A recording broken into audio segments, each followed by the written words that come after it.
यह वह कहानी है जिसे सदियों तक छुपाया गया, वह रहस्य जिसे हर धर्म ग्रंथ ने संकेतों में कहा पर पूरी तरह कभी बताया नहीं, और आज आप उसे अपनी आंखों से देखने वाले हैं। यह सिर्फ एनोक की किताब नहीं, यह मानव इतिहास का सबसे खतरनाक अध्याय है। गिरे हुए स्वर्गदूतों का सच, जायंट्स का उदय, धरती का विनाश और वह अंतिम चेतावनी जिसे अनसुना करना आपके जीवन की सबसे बड़ी गलती हो सकती है। यह वीडियो आप क्यों देखें? क्योंकि इसमें बताया गया है स्वर्ग का वह रहस्य जिसे देखकर एनोक कांप गया, वह अपराध जिसने पूरी मानवता को मिटा दिया, वह न्याय जो फिर आने वाला है, और वह संकेत जो आज भी हमारे चारों ओर हो रहे हैं। अगर आप सच की तलाश में हैं, अगर आप जानना चाहते हैं कि धरती पर क्या हो चुका है और क्या होने वाला है, तो यह वीडियो आपके लिए है। यह सिर्फ कहानी नहीं, यह चेतावनी है, यह भविष्यवाणी है, और यह आने वाले समय का वह नक्शा है जिसे समझ लेना हर इंसान के लिए जरूरी है। तो तैयार हो जाइए, क्योंकि यह सफर आपको वहां ले जाएगा जहां कदम एक रखना हर युग में सिर्फ एक दो इंसानों को संभव हुआ है। आप अब उस रहस्य की दहलीज पर हैं जिसने दुनिया को हिला दिया था, और एक बार यह वीडियो शुरू हो गई तो विश्वास कीजिए आप इसे बीच में छोड़ नहीं पाएंगे। रात का आकाश उस दिन कुछ अलग था। हवा में एक ऐसी शांति घुली हुई थी जो आम दिनों में महसूस नहीं होती थी। तारों की चमक जैसे किसी अनदेखे संकेत की प्रतीक्षा कर रही थी। धरती पर लोग सो रहे थे, लेकिन ऊपर आकाश के विशाल विस्तार में कुछ जाग रहा था, कुछ ऐसा जिसे मनुष्य की आंखें नहीं देख सकती थीं और न ही मनुष्य का मन समझ सकता था। ब्रह्मांड की निस्तब्धता के बीच एक संदेश तैयार हो रहा था, एक आह्वान, एक चयन और एक नियति जो केवल एक मनुष्य के लिए निर्धारित थी। धरती पर एक साधारण सा गांव था, शांत, छोटा और सरल। वहां लोग अपने खेतों, अपने पशुओं, अपने घरों और अपने परिवारों में व्यस्त रहते थे। लेकिन उसी गांव में एक व्यक्ति था जिसका मन हमेशा आकाश की ओर उठता था। उसका नाम था एनोक, यारेद का पुत्र। एक व्यक्ति जो बाकी लोगों की तरह नहीं था। वह भी काम करता था, वह भी हंसता बोलता था, वह भी परिवार के साथ समय बिताता था, लेकिन उसके भीतर कुछ था, एक ऐसी गहराई जो उसे दुनिया से एक कदम दूर और स्वर्ग के थोड़ा अधिक निकट खड़ा करती थी। एनोक बचपन से ही अलग था। उसे कभी कभी ऐसे दृश्य दिखते थे जो दूसरों को दिखाई नहीं देते थे। कभी कभी वह आकाश में चमकती एक रेखा को देखता और उसके भीतर कुछ हलचल होती। कभी रात के अंधेरे में उसे एक अनजानी फुसफुसाहट सुनाई देती, जैसे कोई अनदेखी शक्ति उसे पुकार रही हो। लोग कहते, एनोक तुम बहुत सोचते हो, लेकिन एनोक जानता था कि उसके भीतर चल रहा यह संवाद सामान्य नहीं था। कभी कभी वह सोचता कि क्या यह उसकी कल्पना है या वास्तव में कोई शक्ति उसे बुला रही है। समय गुजरता गया, दुनिया बदल रही थी और लोगों में पाप, अनैतिकता, हिंसा और लालच बढ़ रहा था। मनुष्य धरती को चोट पहुंचाने लगा था, रिश्ते बिगड़ रहे थे, स्वार्थ बढ़ रहा था और इंसान की आंखें सत्य से दूर आकर्षण और भ्रम की ओर मुड़ने लगी थी। एनोक ये सब देखता था और उसके हृदय में पीड़ा उठती थी। वह अक्सर किसी पहाड़ी पर जाकर अकेला बैठता और परमेश्वर से प्रार्थना करता, हे प्रभु, यह दुनिया क्यों भटक रही है? मनुष्य अंधकार की ओर क्यों जा रहा है? वह नहीं जानता था कि उसका प्रश्न स्वर्ग में सुना जा चुका था। उस रात जब तारों की चमक सामान्य से अधिक गहरी थी, एनोक अपने घर से दूर एक शांत जगह पर बैठा था। हवा धीमी थी, पेड़ स्थिर थे और रात का सन्नाटा इतना गहरा था कि लगता था जैसे पूरा संसार अपनी सांस रोककर किसी घटना की प्रतीक्षा कर रहा हो। एनोक ध्यान में बैठा हुआ था और अचानक एक क्षण ऐसा आया जब समय जैसे थम गया।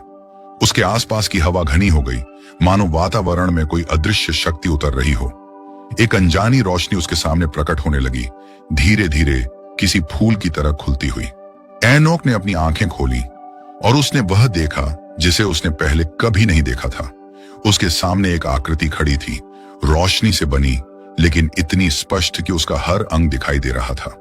वह आकृति न पूरी तरह आग थी, न पूरी तरह प्रकाश। वह एक स्वर्गदूत था, एक दूत जो स्वर्ग के आदेश से आया था। उसकी उपस्थिति इतनी शक्तिशाली थी कि एनोक के भीतर भय और श्रद्धा एक साथ उमड़ आए। दूत ने कहा, एनोक, यारेद के पुत्र, पृथ्वी पर न्याय के समय ने कदम बढ़ा दिए हैं। तुम्हें बुलाया गया है। स्वर्ग तुम्हारे लिए एक मार्ग खोल रहा है। एनोक कांप उठा। उसने पूछा, मैं? लेकिन मैं तो केवल एक मनुष्य हूं। मुझ में ऐसा क्या है जो मुझे चुना गया? दूत की आवाज शांत लेकिन गहरी थी। तुम्हारा हृदय शुद्ध है, तुम सत्य खोजते हो, तुम वह देखते हो जो दूसरों की आंखों से छिपा है, इसलिए तुम्हें बुलाया गया है। उस क्षण एनोक के सामने खड़ा दूत और भी स्पष्ट हुआ। उसका नाम था यूरिएल, स्वर्गीय रहस्यों का संरक्षक। उसकी आंखों में अनंतता की झलक थी। उसकी आवाज में ऐसी गंभीरता जैसे कोई प्राचीन भविष्य बोल रहा हो। एनोक, उसने कहा, आज रात तुम्हारी यात्रा आरंभ होती है। तुम वह देखोगे जो किसी मनुष्य ने पहले कभी नहीं देखा। तुम वह सुनोगे जो केवल स्वर्ग की सभा में बोला जाता है। तुम्हें वह सत्य सौंपा जाएगा जो आने वाली पीढ़ियों को चेतावनी देगा। एनोक के मन में भय, विनम्रता और अनिश्चितता एक साथ फैल गए। उसने कहा, यदि यह प्रभु की इच्छा है तो मैं तैयार हूं, लेकिन मुझे शक्ति दो ताकि मैं जो देखूं और सुनूं उसे सह सके। यूरिएल ने अपना हाथ ऊपर उठाया और उसके स्पर्श जैसी एक अदृश्य ऊर्जा ने एनोक को घेर लिया। एक गर्माहट उसके भीतर फैल गई, जैसे किसी ने उसके दिल में प्रकाश भर दिया हो, और तभी जमीन उसके पैरों के नीचे से गायब होने लगी। दुनिया धीरे धीरे छोटी होती गई, आसमान खुलने लगा, बादल पीछे छूटते गए और एनोक ने महसूस किया कि वह उठ रहा है, ऊपर ऊपर उन ऊंचाइयों की ओर जहां मनुष्य कभी नहीं पहुंचा। आकाश के पार निकलते हुए उसने देखा कि ब्रह्मांड कैसा दिखता है। गहरे रंगों से भरा, घूमती हुई शक्तियां, प्रकाश के झरने, आग जैसे नृत्य करते तारे और ऐसी धुनें जो शब्दों से परे थीं। यह यात्रा किसी सपने जैसी थी, लेकिन उससे कहीं अधिक वास्तविक। उसके सामने एक विशाल द्वार दिखाई दिया, शुद्ध प्रकाश से बना। उसका आकार लगातार बदल रहा था, लेकिन फिर भी स्थिर था। यह था स्वर्ग का पहला द्वार, जहां से चुने हुए ही गुजरते हैं। यूरिएल ने कहा, यह स्वर्ग की एक परत है, आगे तुम्हारे लिए और भी गहन रहस्य प्रकट होंगे, लेकिन याद रखना, जो तुम देखोगे वह केवल सत्य है। यह तुम्हें तोड़ भी सकता है और तुम्हें मजबूत भी बना सकता है। द्वार खुला और एनोक उसके भीतर प्रवेश कर गया। अंदर का दृश्य अद्भुत था। प्रकाश की नदी बह रही थी, हवा में गायन जैसा कंपन था। स्वर्गदूतों के झुंड दिखाई दे रहे थे, कुछ विशाल, कुछ सूक्ष्म, कुछ पंखों से युक्त, कुछ बिना पंखों के, केवल ऊर्जा से बने हुए। वे एक व्यवस्था के साथ चलते थे, मानो किसी अदृश्य संगीत का पालन कर रहे हों। एनोक ने ऐसा वैभव पहले कभी न सोचा था। एक ऊंचे प्लेटफॉर्म पर उसे ले जाया गया। वहां से नीचे पूरी सृष्टि दिखाई देती थी। पृथ्वी छोटी लग रही थी, लेकिन स्पष्ट थी। एनोक ने देखा कि मनुष्य क्या कर रहे थे, लालच, हिंसा, अत्याचार, छल। उसने देखा कि धरती रो रही थी, नदियां बोझिल थीं, पहाड़ों की सांस भारी थी। एक क्षण के लिए एनोक का हृदय टूट गया। तभी एक आवाज गूंजी, गंभीर, विशाल, ब्रह्मांड को भर देने वाली। एनोक, मनुष्य की आंखें सत्य को नहीं देखती, उनकी इच्छाओं ने उन्हें अंधा कर दिया है, इसलिए तुम्हें बुलाया गया है ताकि तुम पृथ्वी को चेताओ। एनोक कांपता हुआ बोला, हे प्रभु, मैं आपकी इच्छा का पालन करूंगा, परंतु मैं इस जिम्मेदारी का भार कैसे उठाऊं? उत्तर आया, मैं तुम्हें बल दूंगा। जो देखा है उसे लिखना, जो सुना है उसे कहना, क्योंकि समय आ रहा है और दुनिया को जागना होगा। यूरिएल ने एनोक को आगे बढ़ाया। उसके सामने एक और क्षेत्र खुला, जहां अनगिनत ग्रंथ रखे थे, प्रकाश से बने, हवा में तैरते हुए। वे थे स्वर्ग के अभिलेख, जहां हर घटना दर्ज होती है, हर जन्म, हर मृत्यु, हर कर्म। यह है सत्य का भंडार, यूरिएल ने कहा। तुम्हें इनमें का एक भाग प्रकट किया जाएगा ताकि तुम जान सको कि न्याय कैसे उतरता है।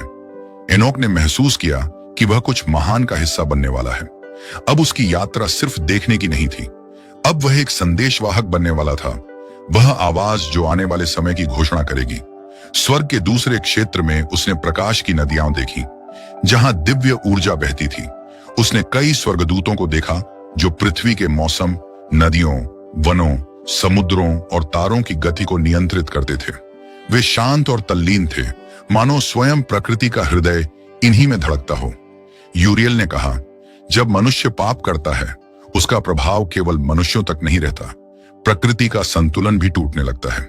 और जब वॉचर्स ने अपनी सीमाएं तोड़ी, उसका विनाशकारी परिणाम अभी पृथ्वी पर दिखना बाकी है। एनोक ने पूछा, ये वॉचर्स कौन है? यूरिएल की आंखें गंभीर हो गईं। तुम्हें जल्द ही पता चलेगा। उनका पाप इतना बड़ा है कि स्वर्ग की नींव हिल गई और तुम्हें उनके न्याय का साक्षी बनाया जाएगा। एनोक ने महसूस किया कि उसकी यात्रा गहरी होती जा रही है। वह आगे बढ़ा। तीसरी परत में उसने एक विशाल सिंहासन देखा, प्रकाश की बाढ़ से घिरा, मानो कोई अनंत सूर्य वहां विराजमान हो। उसने महसूस किया कि उसके भीतर की हर कमजोरी, हर प्रश्न, हर डर उस प्रकाश के सामने पिघल गया। यूरियल ने धीरे से कहा, यह है महान सिंहासन जहां से सब कुछ संचालित होता है। आज तुम्हें केवल इसकी छाया देखने की अनुमति है, आगे तुम्हें और भी दिखेगा। एनोक ने सिर झुकाया। उसके भीतर श्रद्धा थी और एक नई शक्ति भी। और तभी वहां एक गूंज उठी, जैसे दूर से कोई युद्ध की पुकार दे रहा हो। स्वर्गदूतों की पंक्तियां चौकन्नी होने लगी। वातावरण बदल गया। वहीं से कहीं नीचे पृथ्वी की ओर देखकर एनोक ने अंधकार की एक परत उठती हुई देखी। यूरियल बोला, पृथ्वी पर कुछ शुरू हो चुका है। वॉचर्स ने सीमा तोड़ दी है। उनका पतन, उनका पाप और उसका परिणाम सब तुम्हें दिखाया जाएगा। एनोक समझ गया कि यह शुरुआत थी और उसकी यात्रा तो अभी अभी खुलनी शुरू हुई थी। भाग दो। गिरे हुए स्वर्गदूत और धरती का भ्रष्ट होना। धरती पर शाम उतर रही थी। सूरज की अंतिम किरणें पर्वतों के पीछे छिपती जा रही थीं, लेकिन हवा में एक अजीब बेचैनी थी, मानो प्रकृति खुद आने वाले तूफान की चेतावनी दे रही हो। आकाश में उड़ते पक्षियों ने अचानक अपने पंख थाम लिए थे और पेड़ों की शाखाएं मानो डर से थरथरा रही थीं। इंसान समझ नहीं पा रहे थे कि यह किस अनदेखी विपदा का संकेत है। धरती के इस बदलाव को देखकर स्वर्ग के वे दूत भी बेचैन थे, जिन्हें कुछ समय पहले तक प्रहरी कहा जाता था। वे सुंदर थे, तेजस्वी थे और उनका काम था धरती पर नजर रखना, मानवता की सुरक्षा करना और ईश्वर की आज्ञाओं का पालन करना। लेकिन समय के साथ कुछ बदल गया। उन प्रहरी स्वर्गदूतों में एक था राहजाल। उसके मन में एक विचार अक्सर उठता था, एक ऐसा विचार जो धीरे धीरे उसके भीतर झर की तरफ फैल रहा था। मनुष्य इतने कमजोर होने के बाद भी इतना प्रेम क्यों पाते हैं? और हम, जिन्हें प्रकाश से बनाया गया, हम सिर्फ दर्शक क्यों? यह प्रश्न धीरे धीरे उसके हृदय में अहंकार में बदल गया, और अहंकार स्वर्ग में सबसे घातक बीमारी थी। राहजाल ने अपने जैसे विचार रखने वाले स्वर्गदूतों को खोज लिया। वे कुल 17 थे। हर एक के मन में वही आग जल रही थी, स्वर्ग की सीमाओं को तोड़ने की आग। रात की नीरवता में वे सब पर्वतों के ऊपर मंडराते बादलों पर इकट्ठा हुए। धरती नीचे चमक रही थी। मानव स्त्रियां हंस रही थीं। उनके चेहरे चांदनी से चमक रहे थे, और वही दृश्य स्वर्गदूतों के भीतर एक खतरनाक इच्छा जगा रहा था। राहजाल बोला, हम ईश्वर का नियम तोड़ते नहीं, हम बस उसमें अपना हिस्सा जोड़ते हैं। हम जानते हैं कि मानव हमसे कितना सीख सकते हैं। हम उन्हें वह ज्ञान देंगे जो उन्हें देवताओं जैसा बना देगा। उसकी आंखों में अहंकार की बिजली चमक रही थी। बाकियों ने एक दूसरे को देखा, हिचकिचाहट टकराई, लेकिन फिर लालसा ने उनकी चिंताओं पर जीत हासिल कर ली। एक एक कर सभी ने अपना हाथ उठाया। हर हाथ एक वचन था, एक अपराध का वचन। और जैसे ही अंतिम हाथ उठा, पूरे स्वर्ग में एक तेज घड़घड़ाहट गूंज उठी। बिजली ऐसे चमकी जैसे आकाश रो रहा हो। लेकिन प्रहरी स्वर्गदूतों ने चेतावनी की इस आवाज को अनसुना कर दिया। उन्हें अब धरती चाहिए थी, उन्हें अब अपनी इच्छा चाहिए थी, और उन्होंने छलांग लगा दी स्वर्ग से धरती की ओर। जब वे उतरे, धरती उनके आगमन से कांप उठी। उनके पैरों के नीचे की मिट्टी सुलगने लगी, जैसे आग खुद उनका स्वागत कर रही हो।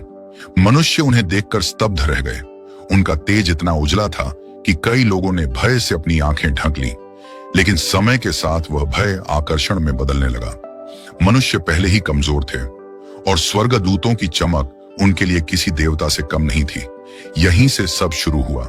राहजाल ने मानवों को युद्ध की कला सिखाई, धातुओं को पिघलाना, हथियार बनाना, शक्ति को बल में बदलना। दूसरे स्वर्गदूतों ने जड़ी बूटी से औषधि बनाना सिखाया, लेकिन उनका उपयोग उपचार के बजाय दवा को नशा और नशा को पाप में बदल गया। कुछ ने सौंदर्य के भ्रम सिखाए। स्त्रियां अपनी सुंदरता पर वस्त्रों की तरह जादू लपेटने लगी। पुरुष अपनी शक्ति पर गर्व से भरने लगे। मानवता स्वयं पर मुग्ध हो चुकी थी, और यही वह दरवाजा था जहां से अंधकार दुनिया में प्रवेश करता है। जब स्वर्गदूतों ने मानव स्त्रियों के साथ अपना संग जोड़ा, तो जन्मे ऐसे बच्चे जिनके लिए मनुष्यों के पास कोई नाम नहीं था। वे आधे प्रकाश और आधे मांस से बने थे, ऊंचाई में मनुष्यों से कई गुना बड़े। उनकी आंखें किसी तूफान की तरह चमकती थीं, और उनका बल ऐसा कि पहाड़ों को तोड़ सकते थे। धरती पर उनका पहला कदम ही धरती के लिए विनाश का संकेत था। लोग उन्हें देखकर कांप उठे। ये आधे स्वर्गीय, आधे मानव प्राणी उस शक्ति से भरे थे जो किसी भी सीमा को मानती ही नहीं थी। वे नेफिलिम कहलाए, लेकिन उनके लिए सबसे सही शब्द था धरती का अभिशाप। नेफिलिम मानवों पर राज करने लगे। वे शहरों, कस्बों, गांवों को अपने खेल की तरह कुचल देते, लोगों को पकड़कर ग्लैडिएटरों की तरह लड़वाते। उनकी भूख असीमित थी और उनकी क्रूरता अकल्पनीय। धरती रक्त से भरने लगी, नदियां लाल बहने लगी, आसमान की ओर मनुष्यों की चीखें उठी, लेकिन उन्हें सुनने वाला कोई नहीं था, या शायद सुनने वाले कुछ थे, पर कार्य करने की अनुमति अभी नहीं दी गई थी। स्वर्ग के महान गुंबद के भीतर, जहां प्रकाश किसी सूरज से नहीं बल्कि स्वयं सत्य से निकलता था, वहां ईश्वरीय परिषद इकट्ठी हुई। 4 महादूत सरायल, ओर्नियल, मीचाएल और उरियाएल धीर गंभीर चेहरे लिए खड़े थे। धरती की हालत उनकी आंखों में छुपी नहीं थी, वह पीड़ा उनके भीतर चुभ रही थी। सरायल बोला, प्रहरी अपनी सीमा से बाहर जा चुके हैं, धरती अब रक्त में डूब रही है, मानव हमें पुकार रहे हैं, हम कब तक मौन रहें? उरियाएल की आवाज गूंजी, उनके पुत्र नेफिलिम इतनी शक्ति पा रहे हैं कि वे सारी सृष्टि के लिए खतरा बन सकते हैं। वे प्राकृतिक नियम तोड़ रहे हैं, धरती की सांस घुट रही है। क्या अब निर्णय का समय नहीं आ गया? परिषद में मौन फैल गया, गंभीर, भारी, निर्णायक मौन। और फिर स्वर्ग के सिंहासन से आवाज आई, गंभीर, गूंजती हुई, जिससे पूरा ब्रह्मांड कांप उठा। समय आ चुका है, धरती को न्याय दिया जाएगा। प्रहरी स्वर्गदूतों को उनके कर्मों का उत्तर देना होगा। स्वर्गदूतों ने सिर झुका दिए। फैसला अंतिम था, न्याय उतरेगा और कोई भी उससे बच नहीं सकेगा। धरती पर नेफिलिम अपनी सत्ता बढ़ाते ही जा रहे थे। उनका अहंकार इतना बढ़ चुका था कि वे कहते, हम ही देवता हैं, हम ही न्याय हैं, हम ही प्रकाश हैं। स्वर्गदूत प्रहरी जो कभी प्रकाश के रक्षक थे, अब उन्हीं नेफिलिम की क्रूरता में आनंद लेने लगे थे। उनका मनुष्य, स्त्रियों और सत्ता के प्रति लालच बढ़ता जा रहा था। धरती की शांति टूट चुकी थी, पहाड़ कंपा रहे थे, महासागर उफन रहे थे, मानव खून से लथपथ गलियों में रो रहे थे। प्रकृति खुद मदद के लिए चिल्ला रही थी, लेकिन इस अराजकता के बीच एक आखिरी प्रकाश की किरण अब भी बची थी। एक छोटा सा समूह जो सत्य पर अडिग था। वे ईश्वर पर विश्वास रखते थे और इसी कारण वे स्वर्ग की विशेष नजर में थे। इस समूह को गुप्त रूप से तैयार किया जा रहा था। वह आने वाले विशाल विनाश में बचाए जाएंगे, लेकिन कैसे, कब और क्यों? वही इन प्रश्नों के उत्तर केवल स्वर्ग के पास थे और पृथ्वी इस बात से अनजान थी कि एक दिन एक धर्मी व्यक्ति, एक नया पात्र धरती के इतिहास की दिशा बदल देगा। लेकिन उससे पहले न्याय की घोषणा होना बाकी थी। स्वर्ग ने आदेश दिया, पृथ्वी को शुद्ध करो, प्रहरी स्वर्गदूतों को बांध दिया जाए, नेफिलिम को धरती से मिटा दिया जाए और मानव को फिर से नई शुरुआत दी जाए। यह आदेश धरती पर किसी भूकंप की तरह उतरा। इसके बाद दुनिया वैसी नहीं रहनी थी। धरती के ऊपर काले बादल जमा होने लगे, पहाड़ों के भीतर कंपन उठने लगे, समुद्र अचानक बेचैन हो उठा और इस विनाश के बीच एनोक को स्वर्ग में बुलाया गया था। उसे वह देखने के लिए चुना गया था जो मनुष्य कभी नहीं देख सके थे। स्वर्गदूतों का पतन, धरती का भ्रष्ट होना, नेफिलिम का प्रकोप और अब दैवीय न्याय का आरंभ। लेकिन भाग 3 में एनोक उन रहस्यों को देखेगा जो समय की सीमाओं से भी परे हैं। ऐसे रहस्य जो धरती की तकदीर बदल देंगे। आगे आप जानेंगे, एनोक स्वर्ग की कई परतों को देखेगा, आत्माओं के चेम्बर्स, वॉचर्स का दंड, अंतिम समय की भविष्यवाणियां, वह ज्ञान जो मनुष्य को नहीं दिया गया और वह सत्य जो दुनिया को हिला देगा। भाग 3, न्याय के रहस्य और स्वर्ग की गहराइयां। आकाश में अचानक एक विशाल प्रकाश फूटा। वह कोई साधारण प्रकाश नहीं था, वह ऐसा प्रकाश था जो आत्मा की गहराइयों को छू ले, जो जीवित और मृत दोनों को पुकारे। एनोक ने ऊपर देखा, प्रकाश उसके ऊपर एक दैवीय द्वार की तरह खुल रहा था, मानो स्वर्ग स्वयं उसे बुला रहा हो। हवा ठहर गई, पत्तियां थम गईं, समय जैसे रुक गया और फिर एक आवाज आई, स्पष्ट, शक्तिशाली, अनंत। एनोक, चलो, तुम्हें वह देखना है जो मानवों को कभी नहीं दिखाया गया। एनोक बिना भय के उस प्रकाश की ओर बढ़ा। जैसे ही उसने कदम आगे रखा, धरती उसके नीचे से मानो दूर चली गई। उसका शरीर हल्का, निर्भर हो गया और वह ऊपर उठने लगा, स्वर्ग की ओर। एनोक ने स्वयं को एक ऐसे स्थान पर पाया जहां प्रकाश तरल की तरह बह रहा था। यह प्रकाश चुभता नहीं था, बल्कि भीतर शांति भरता था। वह एक दूत के साथ था, ऊंचा, तेजस्वी और उसकी आवाज शांत समुद्र जैसी। यह पहला लोक है एनोक, दूत बोला, जहां सत्य पहली बार जन्म लेता है। यह वह जगह है जहां हर आत्मा का पहला प्रकाश पैदा होता है। एनोक ने देखा असंख्य चमकते बिंदु मानो किसी विशाल समुद्र में तैर रहे हों। वे आत्माओं की यादों जैसे थे। दूत बोला, धरती का भ्रष्ट होना यहां तक महसूस किया जाता है और इसी कारण तुम्हें बुलाया गया है। एनोक का हृदय भारी होने लगा, लेकिन उसकी जिज्ञासा बढ़ती गई। वे ऊपर उठे, प्रकाश गहरा होने लगा, वातावरण शांत और गंभीर। यह एक विशाल कक्ष था जहां समय नहीं था, ध्वनि नहीं थी, बस नीरवता की एक अनंत लहर थी। दूत बोला, यह वह स्थान है जहां उन आत्माओं की पुकारें जमा होती हैं जिन्होंने अन्याय सहा है। उनकी प्रार्थनाएं यहां आकार लेती हैं और न्याय का फैसला यहीं से शुरू होता है। एनोक ने देखा नीले धुएं की तरह अनेक आकृतियां मंडरा रही थीं। कुछ रो रही थीं, कुछ दया की याचना कर रही थीं, कुछ न्याय मांग रही थीं।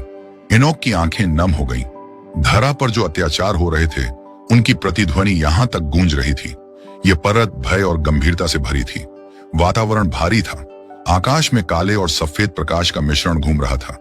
नीचे एक विशाल घाटी थी जिसमें एक गहरी खाई, एक ऐसी खाई जो अंतहीन प्रतीत होती थी। दूत बोला, यह प्रहरी स्वर्गदूतों का न्यायालय है। जो नियम तोड़ते हैं, जो मनुष्यों को भ्रष्ट करते हैं, उन्हें यहीं लाया जाता है।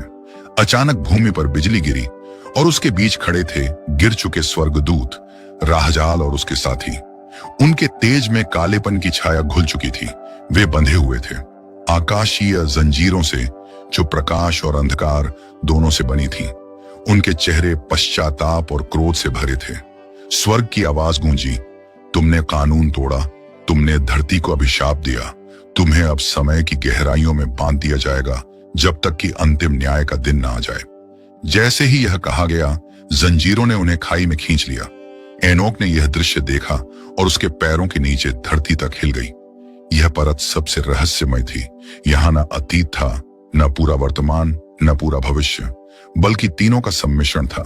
जब एनोक पहुंचा, उसने देखा एक विशाल दर्पण, लेकिन वह दर्पण केवल प्रतिबिंब नहीं दिखाता था, वह भविष्य की झलकें दिखाता था। पहली झलक, मानवता अंधकार में डूबी हुई, युद्ध, क्रोध, पाप, धरती फिर लाल हो रही थी।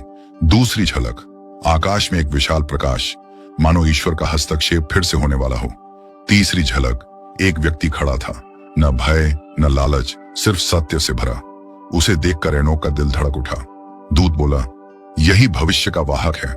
वह संदेश लाएगा जो दुनिया को फिर से प्रकाश देगा। लेकिन उससे पहले एक महाविनाश आना तय है। एनोक कांप गया। उसने इतने रहस्य कभी नहीं देखे थे। अब दूत एनोक को एक ऐसे लोक में ले गया जहां 4 गहरी घाटियां थीं। हर घाटी आत्माओं और उनके कर्मों को अलग करती थी। पहला कक्ष, धर्मियों का लोक, यह शांति से भरा था। एक सुनहरी हवा बह रही थी। ये वे आत्माएं थीं जिन्होंने सत्य और भलाई में जीवन बिताया था। दूसरा कक्ष, न्याय की प्रतीक्षा में खड़ी आत्माएं। ये वे लोग थे जिन्होंने दुख सहा लेकिन अन्याय को दंड नहीं मिला। उनकी प्रार्थनाएं स्वर्ग तक पहुंच चुकी थीं और उनका न्याय आने वाला था। तीसरा कक्ष, गलत लेकिन पश्चातापपूर्ण। ये आत्माएं रो रही थीं, वे दया मांग रही थीं। उनके गलती के भार ने उन्हें झुका दिया था। चौथा कक्ष, पूरी तरह अंधकार में डूबी आत्माएं, यहां चीखें गूंज रही थीं। ये वे लोग थे जिन्होंने अंधकार को अपनाया, दुष्टता को चुना। एनोक ने इन चारों कक्षों को देखा और समझ गया कि ईश्वर का न्याय अंधा नहीं होता, वह सटीक, गहरा और पूर्ण होता है। एनोक को अब एक ऐसे लोक में ले जाया गया जहां सूर्य, चंद्रमा और तारों के मार्ग दर्शाए गए थे। यह विशाल खगोलीय कक्ष था जहां ब्रह्मांड के नियम लिखे थे। रथों का प्रवाह, चंद्रमा की गति, तारों का क्रम, समुद्रों का उठना बैठना, हवाओं की दिशाएं। दूत बोला, यह सब संतुलन में था, लेकिन मनुष्य और गिरे हुए स्वर्गदूतों की कर्मों ने इस संतुलन को तोड़ दिया है। अब दुनिया अपनी सीमाओं से बाहर जा रही है और इसलिए न्याय तय हो चुका है। एनोक ने देखा पृथ्वी अपनी धुरी से कांप रही थी, पहाड़ थरथरा रहे थे, आसमान में अजीब लाल चमक थी। वह समझ गया कुछ बहुत बड़ा होने वाला है। दूत ने कहा, एनोक, जो तुमने देखा वह आने वाले विनाश का कारण है।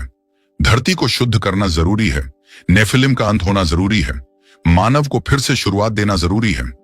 फिर दूत ने एक नाम लिया, एक रहस्यमय नाम जो एनोक ने पहले नहीं सुना था, अजारिन। दूत बोला, ये वह व्यक्ति होगा जिसे स्वर्ग द्वारा चुना जाएगा, बचाने के लिए, नई शुरुआत करने के लिए, दिव्य योजना पूरी करने के लिए। लेकिन इससे पहले धरती एक भीषण परिवर्तन से गुजरेगी। एनोक की आंखें फैल गईं। उसने दूर देखा, एक विशाल लहर उठ रही थी, पहाड़ टूट रहे थे, बिजलियां धरती को चीर रही थीं। स्वर्ग की आवाज फिर गूंजी, समय आ गया है, न्याय उतरेगा, धरती बदलेगी और सत्य फिर जन्म लेगा। एनोक ने हाथ जोड़ ली। उसके सामने सृष्टि का सबसे महत्वपूर्ण रहस्य खुल चुका था। उसे पता था जब वह धरती पर लौटेगा तो दुनिया कभी वैसी नहीं रहेगी। एनोक स्वर्ग से नीचे उतरने लगा। उसकी आंखों में देखा हुआ सब कुछ स्पष्ट, ज्वलंत और वास्तविक था। धरती अब विनाश के कगार पर थी। स्वर्गदूतों की सेना तैयार खड़ी थी। नेफिलिम अपने अंत की ओर बढ़ रहे थे और उस सब के बीच एक धर्मी व्यक्ति को चुन लिया गया था जिसके माध्यम से मानवता फिर से उठेगी। भाग 4। पृथ्वी का अंतिम पतन और महाविनाश। आकाश अब वैसा नहीं रहा था। वह शांत नीला गुंबद जो सदियों से मानवता को छाया देता आया था, अब एक युद्ध भूमि में बदल चुका था। बादलों के भीतर गरजती बिजली नहीं, बल्कि एक क्रोध था, एक दैवीय क्रोध जो धरती की हर सीमा को हिला देने वाला था। एनोक धीरे से धरती पर उतरा। उसके चेहरे पर वह सब छपा था जो उसने स्वर्ग में देखा था। उसकी आंखों में एक अनदेखा बोझ था, न्याय का बोझ। पहाड़ों में हवा कम हो गई थी। पशु अजीब तरह से बेकरार थे। धरती के अंदर से अजीब कंपन उठ रहा था, मानो पृथ्वी स्वयं डर रही हो कि अब कुछ ऐसा होने वाला है जो उसने पहले कभी महसूस नहीं किया। धरती पर हर जगह भय फैल चुका था। नेफिलिम, वे विशाल दैत्याकार प्राणी जो गिरे हुए स्वर्गदूतों और मानव स्त्रियों से जन्मे थे, अब किसी भी सीमा में नहीं बंध रहे थे। वे जंगलों को रौंद रहे थे, वे गांवों को निगल रहे थे, वे पहाड़ों को तोड़ रहे थे मानो पत्थर से बने खिलौने हों। उनके कदमों से धरती हिलती थी। उनकी भूख की कोई सीमा नहीं थी। पहले वे फसलों को खा गए, फिर जानवरों को, और अब मानव उनका शिकार बन चुके थे। लोग अपनी झोपड़ियों में छिप रहे थे, लेकिन नेफिलिम के सामने कोई छिपाव नहीं था। रातें पहले अंधेरी होती थीं, अब चीखों से भरी थीं। धरती रो रही थी, आकाश मौन था, और स्वर्ग देख रहा था। दूर एक पर्वत पर अजाजेल, उस अभिशप्त नेता, वह अभी भी बंधा नहीं गया था। वह अपनी सेना को उकसा रहा था। उसकी आंखों में जहर भरा था। वह कराहते हुए बोला, स्वर्ग हम पर न्याय थोपना चाहता है। हम भी युद्ध कर सकते हैं, हम भी विनाश ला सकते हैं। धरती को उनका गर्व तोड़ने दो। उसके आसपास दिखाई दे रहे थे गिरे हुए स्वर्गदूत, टूटे पंख, काला प्रकाश, जली हुई आभा और चेहरों पर प्रतिशोध। उन्होंने अपने हाथ उठाए और धरती में ऐसी ऊर्जा डाली कि जंगल राख हो गए, झीलें उबलने लगी और आकाश में लाल काले चिंगारियां उठने लगी। यह था उनका अंतिम विद्रोह। एक विद्रोह जो पृथ्वी को ही चीर सकता था। लेकिन विद्रोह कितना भी बड़ा हो, स्वर्ग का आदेश बड़ा होता है। एक रात जब पूरा आकाश रक्त जैसा लाल हो गया था, अचानक प्रकाश की 4 धाराएं उतरी। पहली सोने जैसी, दूसरी नीली, तीसरी सफेद, चौथी आग की तरह चमकती। धरती कांप उठी। यह थे 1 माइकल, युद्ध का महादूत, उसकी तलवार से प्रकाश बरस रहा था। 2 गैब्रियल, दैवीय संदेशवाहक, उसके पंख गरज की तरह फैल रहे थे। 3 ओरियल, सूर्य का दूत, रहस्यों का ज्ञानी, उसकी आंखों में समय लिखा हुआ था। 4 राफाएल, उपचार और न्याय का दूत, उसके कदमों से धरती शांत होती थी और फिर तुरंत थरथराने लगती थी। दुनिया ने इन चारों को देखकर पहली बार समझा कि न्याय अब टलने वाला नहीं है। उरियल ने आसमान की ओर देखा और उसका हाथ उठा। तुरंत समुद्र में हलचल हुई। हवादार रात में सबसे पहले एक धीमी गर्जना सुनाई दी, जैसे धरती के पेट में कोई जाग गया हो।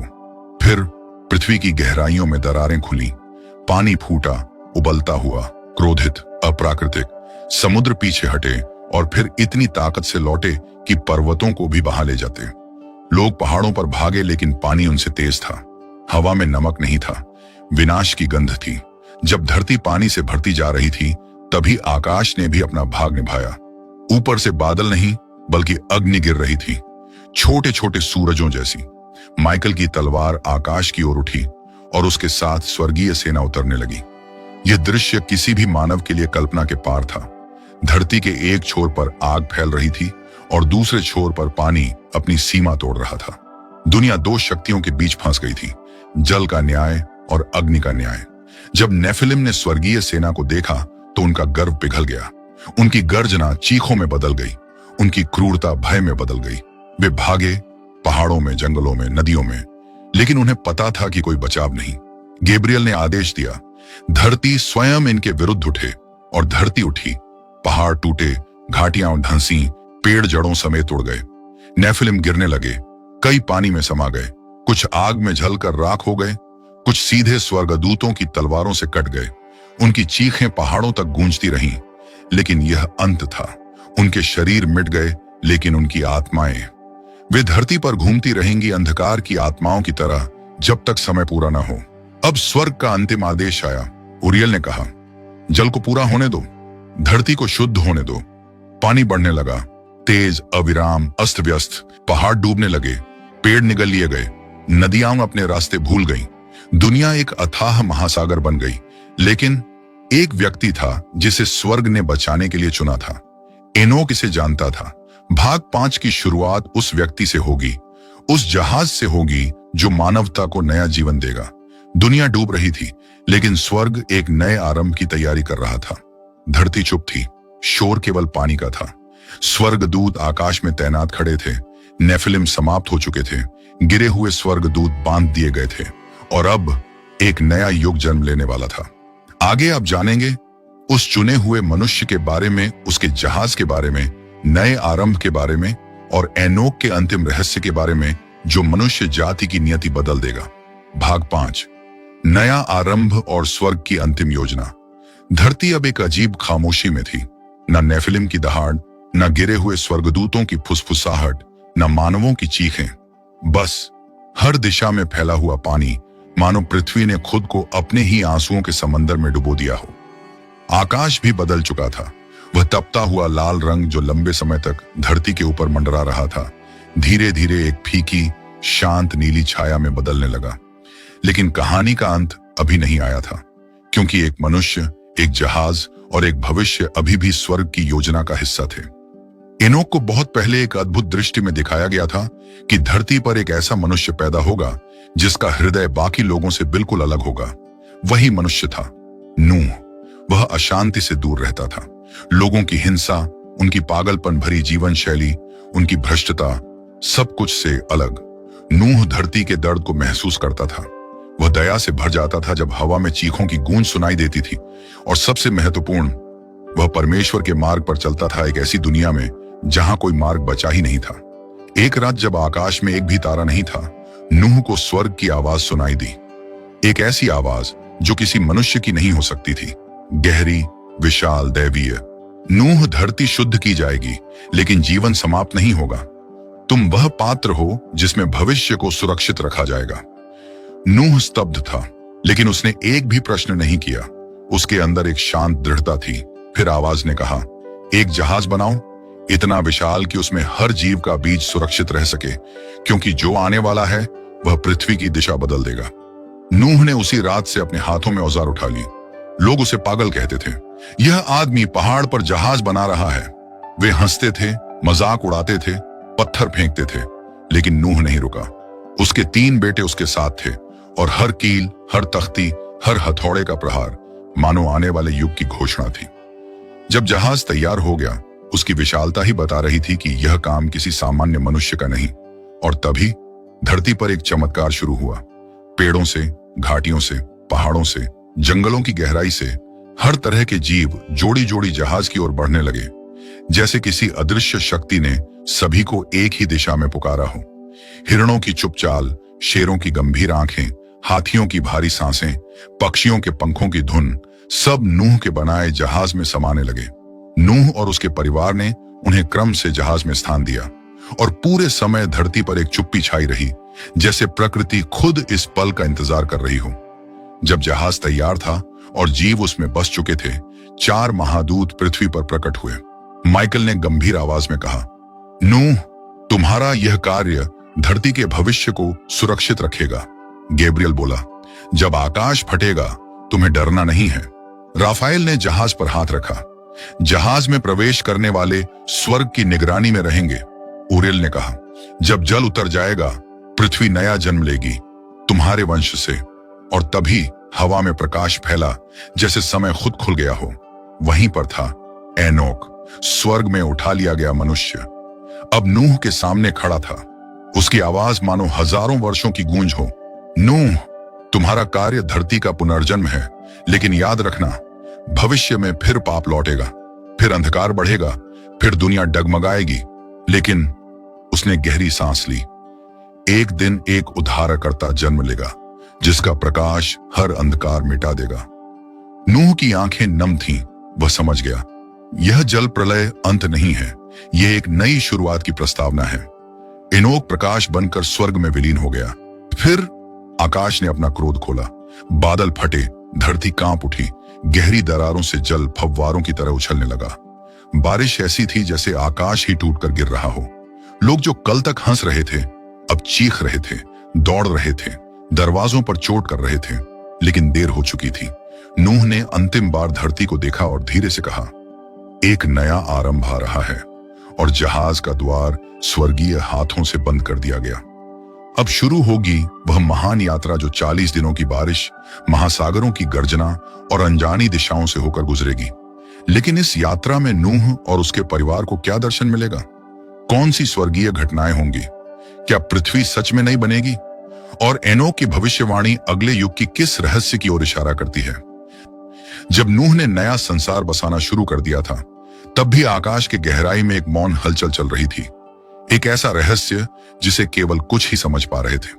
एनोक, जिसे बहुत पहले स्वर्ग उठा लिया गया था, अपनी अंतिम दृष्टि में वह देख रहा था जो आने वाले युगों की दिशा तय करने वाला था।